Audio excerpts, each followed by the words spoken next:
thank you for your hard work for Jeb. Thank you for what you're going to do, which is to vote for him on Saturday here in the great state of South Carolina.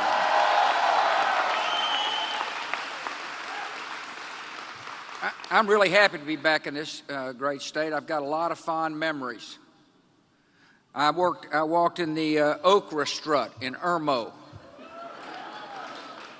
I was pleased they didn't make me dress as an okra stalk.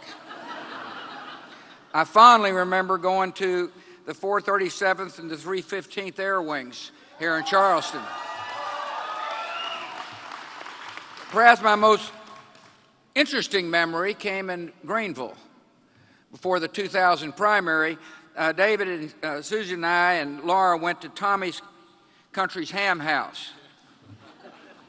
And we were eating breakfast. As a matter of fact, I was eating some bacon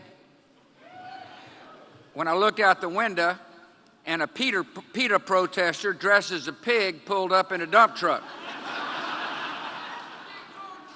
He unloaded a huge load of manure in the parking lot to try to prevent me from leaving.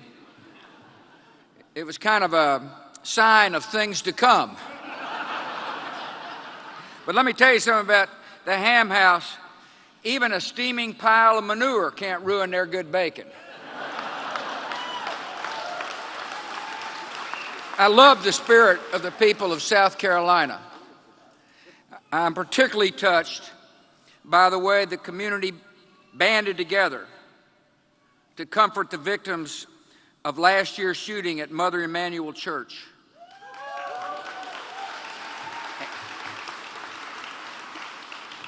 And then protest against racism and hate. It's a strong signal to the United States of America.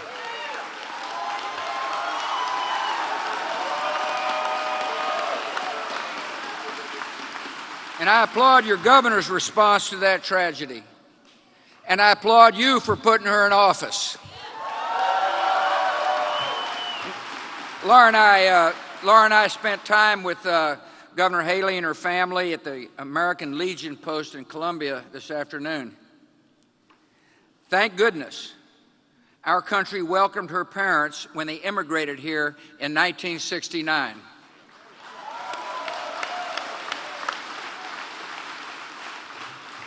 You know, since we left the White House, I've been kind of quiet in the public square. 8 years in the limelight was plenty.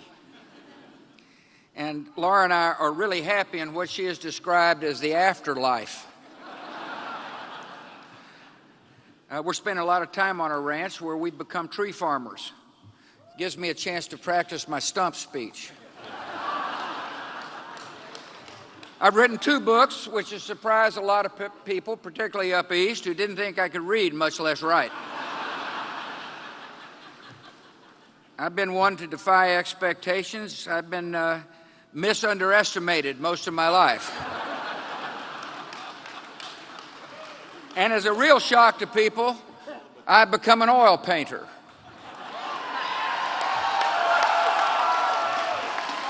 But let me assure you, I know that the signature is worth more than the painting. I want to thanks to Brother for giving us something to do today, something important. I'm proud of his candidacy, and I'm really proud to have been invited. I came here for 2 reasons. 1, because I care deeply about Jeb, and 2, because I care deeply about our country.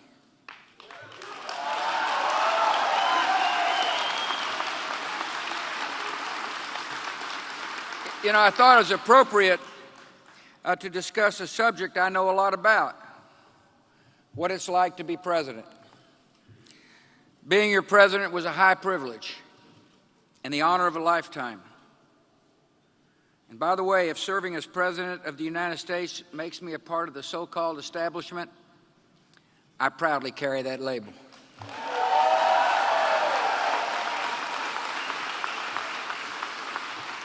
There seems to be a lot of name-calling going on, but I want to remind you what our good dad told me one time.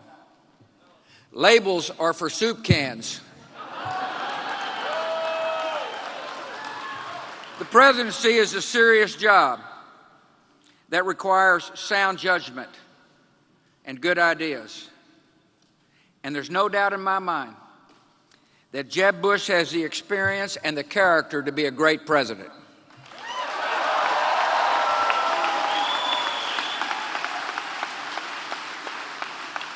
Here are some things I think people ought to look for in the next president. Starters, I think you ought to look to someone who's had executive experience, someone who knows how to run a large, complex organization, to lead people, and to make sound, crisp decisions. For example, someone who served 2 terms in a large southern state as its governor.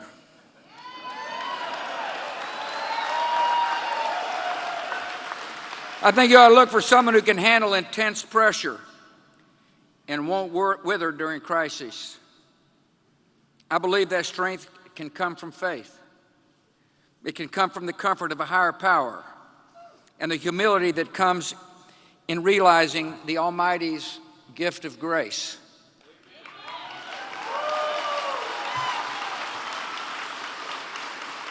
That humility is important for politicians to remember when they talk about their faith. One of my favorite Bible verses for those in the political arena is from the book of Matthew. To paraphrase, how can you say, let me get that speck out of your eye when I've got a log in my own? Jeb's a man of humble, deep, and genuine faith. Faith that reveals itself through good works, not loud words.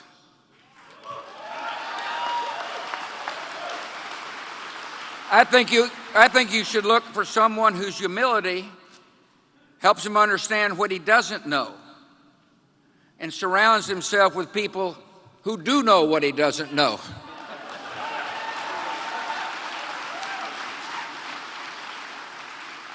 Jeb's plenty smart.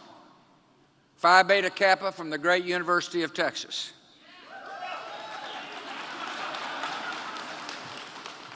I know it's not South Carolina. Okay, Clemson.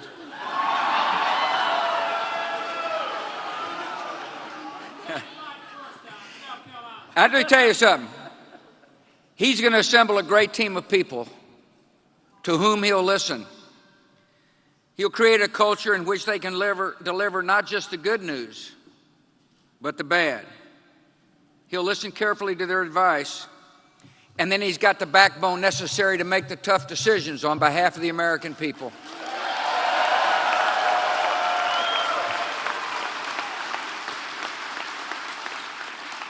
The presidency is often defined by the unexpected. There's going to be crises, and it's important to have a president who can handle them with calm resolve. When Americans woke up on September the 11th, we did not know that the world would forever change that day. I was sitting in a classroom in Florida, listening to a child read. My chief of staff, South Carolina graduate Andy Card, whispered in my ear, a second plane has hit the second tower, America is under attack. My first reaction is, that's hot. We're going to deal with these people. My second reaction when I was staring at this young child is that my job became crystal clear, and that is to protect her, her community, and her country.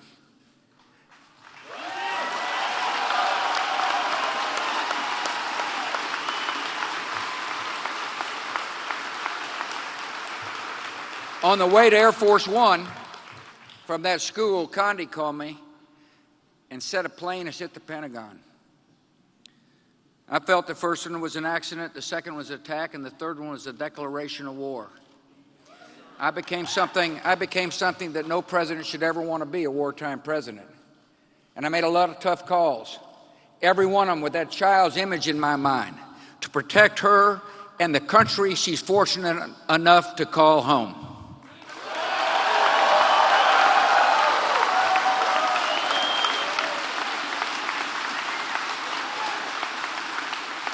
I've seen Jeb in action. He'll be a strong and steady hand when confronted with the unexpected. Multiple hurricanes hit Florida when I was president and he was governor. He led a robust, well-organized response. that showed his compassion for those who hurt. He did this as governor of Florida, and he will do this as President of the United States. It is vital that you select a candidate who is thoughtful and trustworthy, someone who says what he means and does what he says. When the American president speaks, the world listens. You can trust Jeb Bush to be measured and thoughtful on the world stage. Our enemies and allies will know that when President Jeb Bush speaks, he will follow through on his words.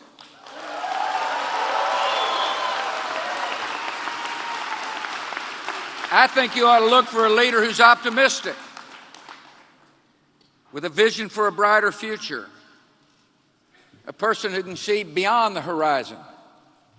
When Jeb looks beyond the horizon, he sees a better tomorrow. He believes, and I believe, that America's best days are ahead of us, and that we're on the verge of the greatest time to be alive in human history. And with the right policies, and with a strong leader like Jeb Bush, we can get there.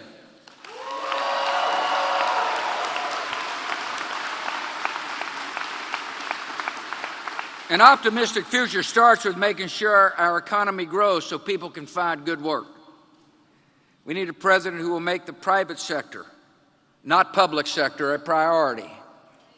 Jeb has laid out an attainable goal, a clear and easy to understand goal, which is what a leader must do, and that is to have 4% economic growth a year.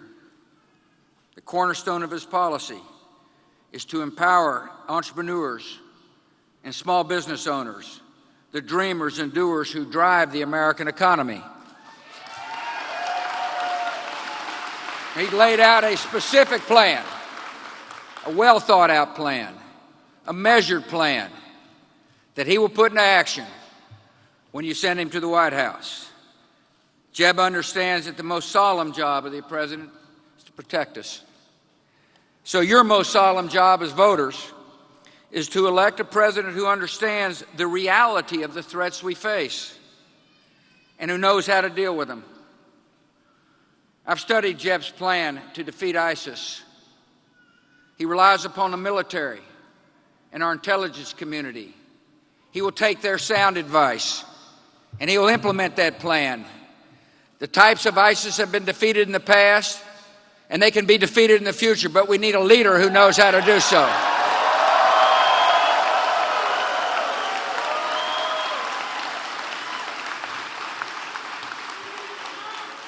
Jeb understands this, and it's important for the people of South Carolina to understand this, that America must lead, and that when America does not lead, chaos will reign.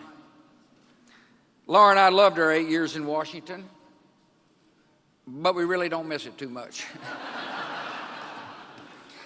We miss our friends, but we don't miss power and fame.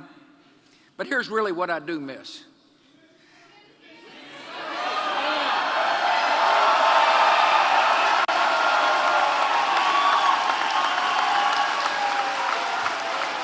Thank you, but let me tell you what I miss. You know, it's an amazing country. I made it pretty clear we're going to defend ourselves after 9/11, and millions volunteered. And to be able to salute the brave men and women who wear our uniform was an honor of a lifetime. The highest honor of being president is to be the commander-in-chief of the greatest force for freedom ever. So I would look for a candidate who has genuine respect for the United States military, who will support them on the battlefield,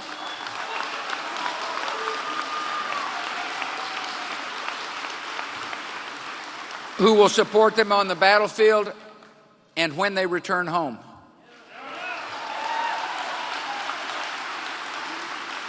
Jeb has pledged to rebuild our armed forces and overhaul the VA. And I believe him when he says it, and I know he'll do it when he's the commander-in-chief of the United States.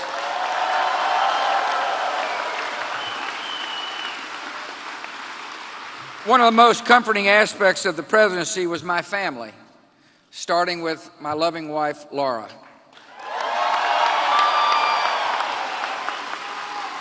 Living in the White House can be like living in a museum.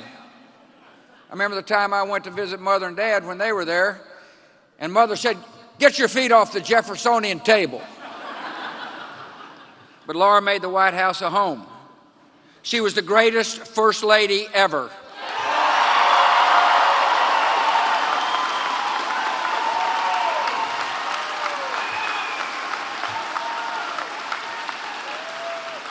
My little sister Daro's here, and she talks to Mom nearly every day, so don't tell her I said that. Jeb adores the love of his life, Columba. I'll never forget when we were both younger, living in Houston, Texas, and we'd go to the Astro games, and we'd sit out in the bleachers. I'd watch the game, and Jeb would write love letters to his future wife and our next First Lady, Columba Bush. They've raised wonderful children.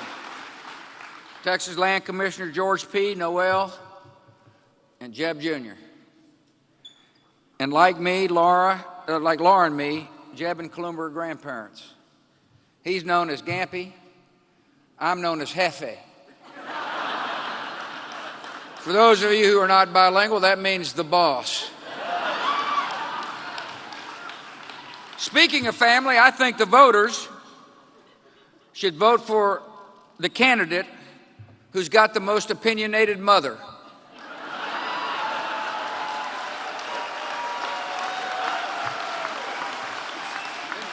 I've always wondered whether our mother learned to be opinionated at Ashley Hall right here in Charleston.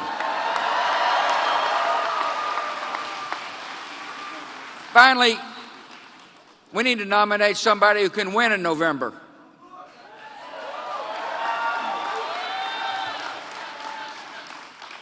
All the sloganeering and all the talk doesn't matter if we don't win.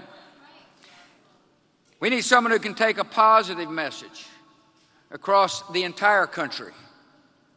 Someone who can inspire and appeal to people from all walks of life, not just one party or one class of people. Jeb will listen to the voices of the disenfranchised. He will rise above the petty name calling. And once elected, he will not need a poll or a focus group to tell him how to think or what to do.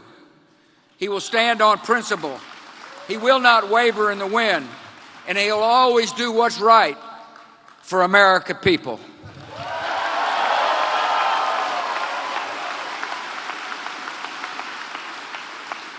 Now, I know campaigns are stressful and they're taxing, but they should be, because the job of the president is much harder than the campaign.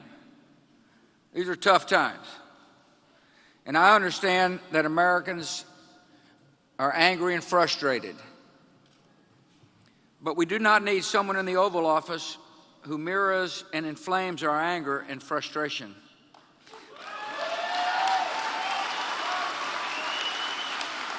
We need someone who can fix the problems that cause our anger and frustration, and that's Jeb Bush.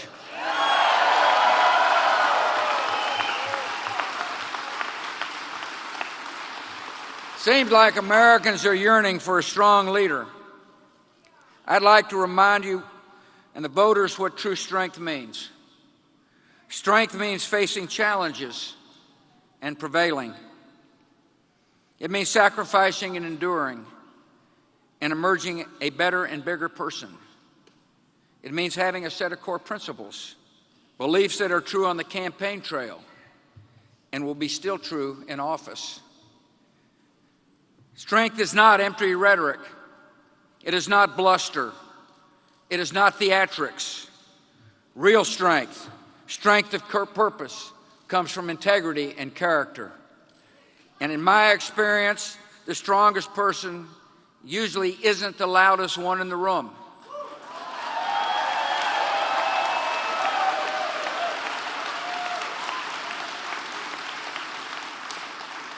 I've seen in my brother a quiet conviction and a core of conscience that cannot be shaken. And my hope is that the people of South Carolina will see this as well. This is a serious election for a serious job. So please welcome a serious and thoughtful candidate, a good man, a man I am proud to call my big little brother, Jeb Bush.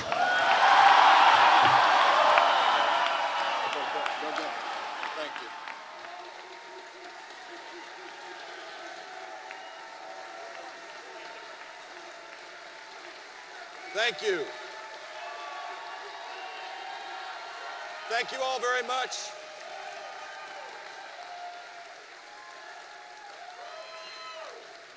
Thank you, Mr. President. Laura, it's such a joy to have you here. Thank you all for coming. It's such a joy to have you all here. To my friend Lindsey Graham, thank you for your friendship, your advice, and your support. I'm going to be here for 6 days. We're trying to improve the economy of a good economy in South Carolina. We're going to spend as much money as we can, meet as many people as we can. Saturday's going to be a surprise because you all are going to go out and get 10 other people to do the same thing, to vote for Jeb Bush for president. I'm so honored that my brother's here because this is a dangerous time. The world has been turned asunder. The day that Barack Obama was inaugurated, we were safer, we were stronger, we were freer. Today, for all sorts of reasons, that's not the case. This election is who's going to be the steady hand to keep us safe? Who's going to deal with the national security challenges that we face? Who's going to focus on the economic security challenges that a majority of Americans now feel? We're living in difficult times, and this election is really important. And I look back during my brother's time. He didn't know that 9/11 was going to happen, but he rolled up his sleeves and he inspired us and he kept us safe. And I'm proud that he did it.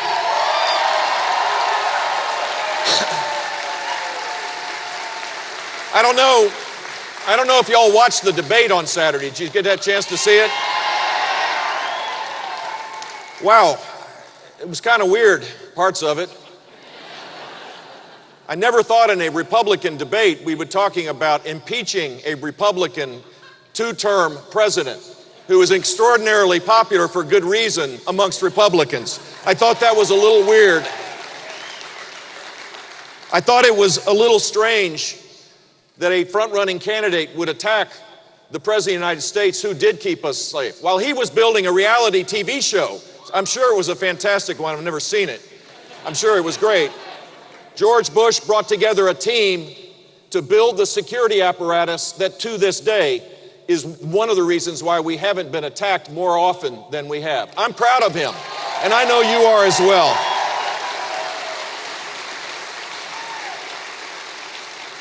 Some of the dialogue back and forth made me wonder. I closed my eyes and I thought it was Michael Moore on the stage. Any case, this is not about the front-running candidate. This is about how we can restore our country's greatness, to restore economic and national security, and that is why I'm a candidate for president. Here's the reality. Here's the reality. We need a president that will respect the armed forces.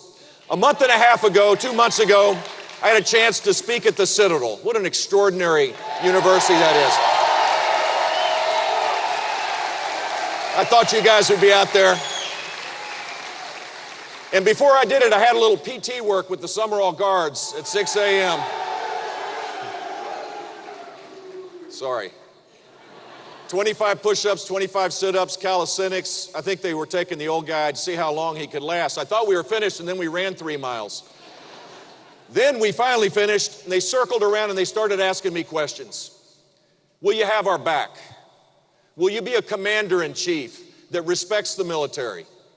Are you going to impose conditions on the military, making it harder for them to do their jobs? Are you going to eliminate the sequester? These were all really good questions, and here's the answer. I will have the back of the military. I will be a commander-in-chief that respects the armed forces. We will eliminate the sequester, rebuild our military, and make sure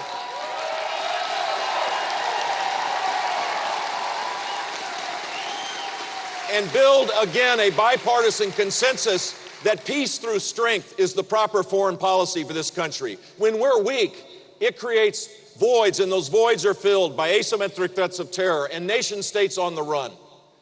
For us to be strong and safe, we have to rebuild the military. It is the first priority. There are candidates on our side that don't believe it's important. I do. And we need a plan to deal with the threat of our time. In August, I went to the Reagan Library to talk about how we needed to engage with ISIS, how we needed to destroy this threat. You know who I called? I called a lot of people because, to George's point, I know what I don't know. I don't have it all figured out.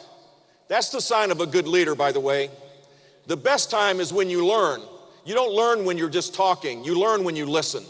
In fact, we need a president that will listen a lot more, learn, and then lead. That's what we need. And in August, I called one of the candidates running for president, someone who I've always admired, the leading national security expert in the United States Senate. I called your Senator, Lindsey Graham, and sought out his advice. And he gave it to me to show you what kind of patriot it was. I don't know if I'd called any other candidate, they would have done it, but he did. And I'm proud of our relationship because we agree we must destroy ISIS. We have to destroy ISIS, and the way to do it is to create a strategy where you engage with the Sunni Arab countries, you engage with Europe, you have boots on the ground with special operators in Syria, you reestablish the ties with the Sunni tribal leaders, you arm the Kurds directly, and you get the lawyers off the backs of the warfighters to win this war.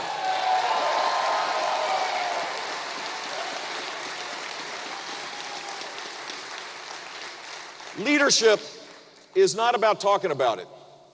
It's not. Leadership is when you're tested, do you have the skills to build consensus, to make tough decisions, to move forward, to make sure that you solve problems. Governors have that opportunity.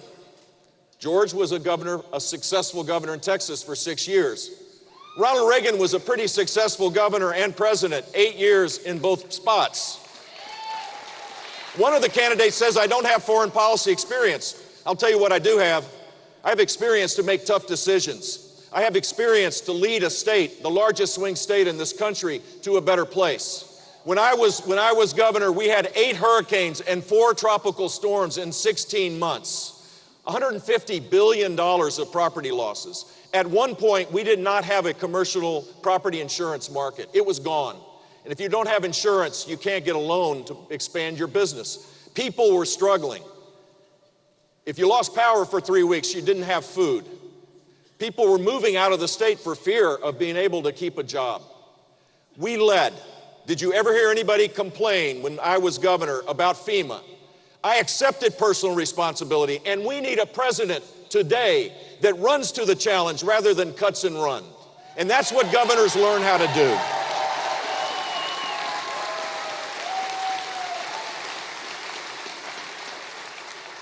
I got to be governor at a time where I disrupted the old order of things on behalf of my state. In Florida, I vetoed 2,500 separate line items in the budget for $2 billion cuts in the budget. They called me Vito Corleone, which was supposed to be an insult. I took it as a term of endearment and ran with it. We need Vito Corleone to go to Washington, D.C. to be able to bring budget discipline. In Florida, we had 8 balanced budgets. When I ended, we had $9 billion of reserves, roughly 35 to 40% of general revenue.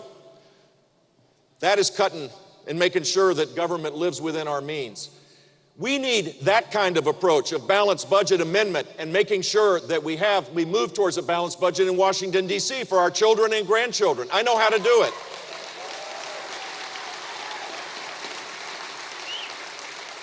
In Florida, we eliminated lifetime career civil service protections. The great workers that work in government don't need it. They don't need it at all. The ones that do need it are the ones that shouldn't be there. And in Florida, we reduced the government workforce by 11%, but we led the nation 7 out of 8 years in job growth. 1.3 million jobs were created during my time. Don't you want that for Washington, D.C. as well?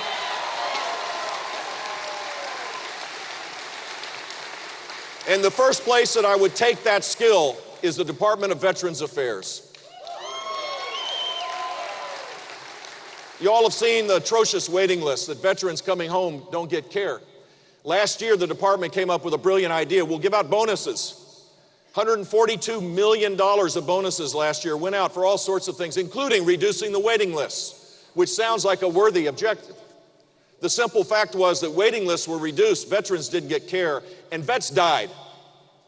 They died, and the simple fact is only 3 people have been fired. Heads will roll in the Department of Veterans Affairs when I'm President of the United States.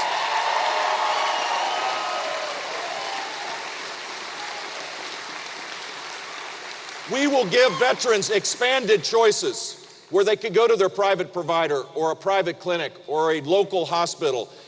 The best way to assure the department does a better job is to make sure veterans have other choices. It works in schools, it works across the board. Giving people choices makes everybody better. And we desperately need this to honor the dedicated service of men and women in uniform that come home and deserve to be in the front of the line, not the back of the line.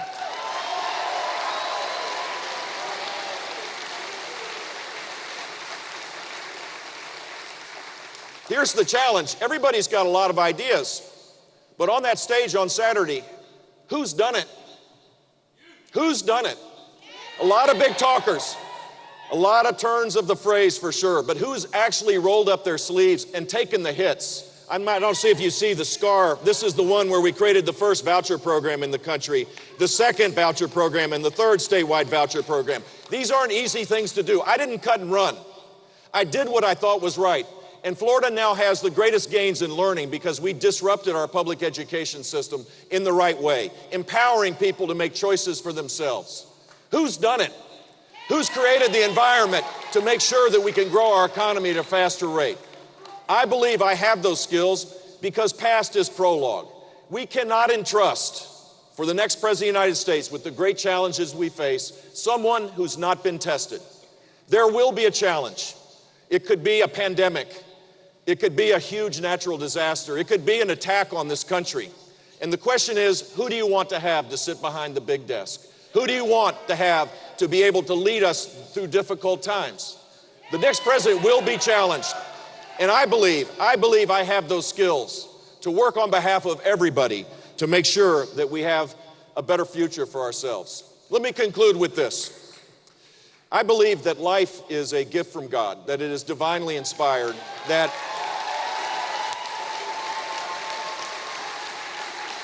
we're here for a purpose. We're all here for a purpose. And if we all reach our God-given abilities, nothing will stop the United States of America. We will lead the world for the next 2 generations of time, not because of our government, but because the American people are really extraordinary and exceptional. We still are.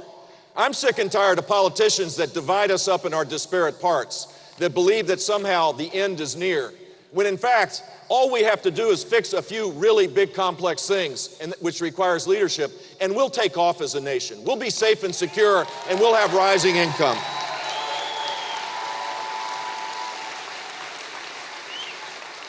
A year ago, I met a young woman, African-American, 25-year-old from Jacksonville, Florida, named Denisha Merriweather.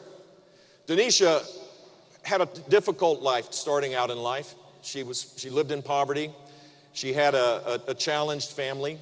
She was held back 2 years in a row in 3rd grade, one of which was my doing because we eliminated social promotion in 3rd grade when I was governor. There's a gate in Florida. If you can't read by the end of 3rd grade, you don't go to 4th grade. We're not as worried about the self-esteem of little Johnny. We're worried about whether Johnny can read. So this little girl had to have been angry. She had to have been quite angry, I'm sure. She was held back. Her godmother thankfully found out about the Florida Corporate Tax Scholarship Program, the largest voucher program in the country. Today, 80,000 low-income kids go to private schools because I took on really, really powerful interests, and we won. Denisha got to go to a Christian school. And I know for a fact what happened that first week. It had to have been. A teacher put her arm around that child and said, "I love you. You're capable. You can do this. Jesus loves you. We can do this together." And guess what? She overcame those 2 years that she was held back. She graduated from high school. She was the first in her family to graduate from college, and now Denisha Merriweather is getting a master's degree at the University of Central Florida.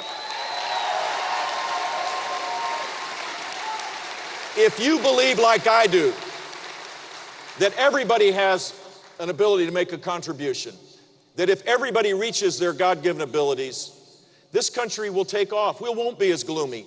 Millennials will believe that the American dream is alive. People will take risks again on behalf of their own dreams. We'll lessen the demands on government. We'll get back to the business of creating high sustained economic growth where everybody can benefit.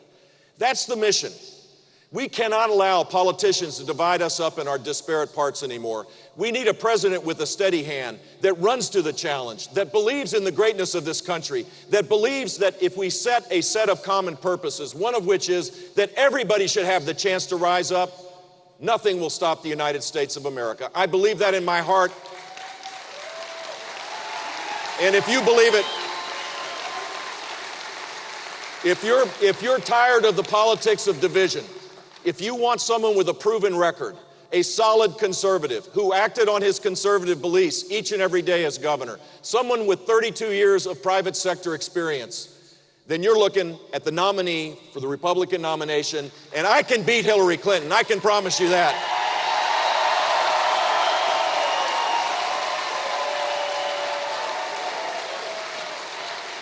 The only way a Republican and a conservative wins is by campaigning with their arms wide open, with a hopeful, optimistic message, campaigning in every nook and cranny of this country, making sure that everybody knows that we want them on our team.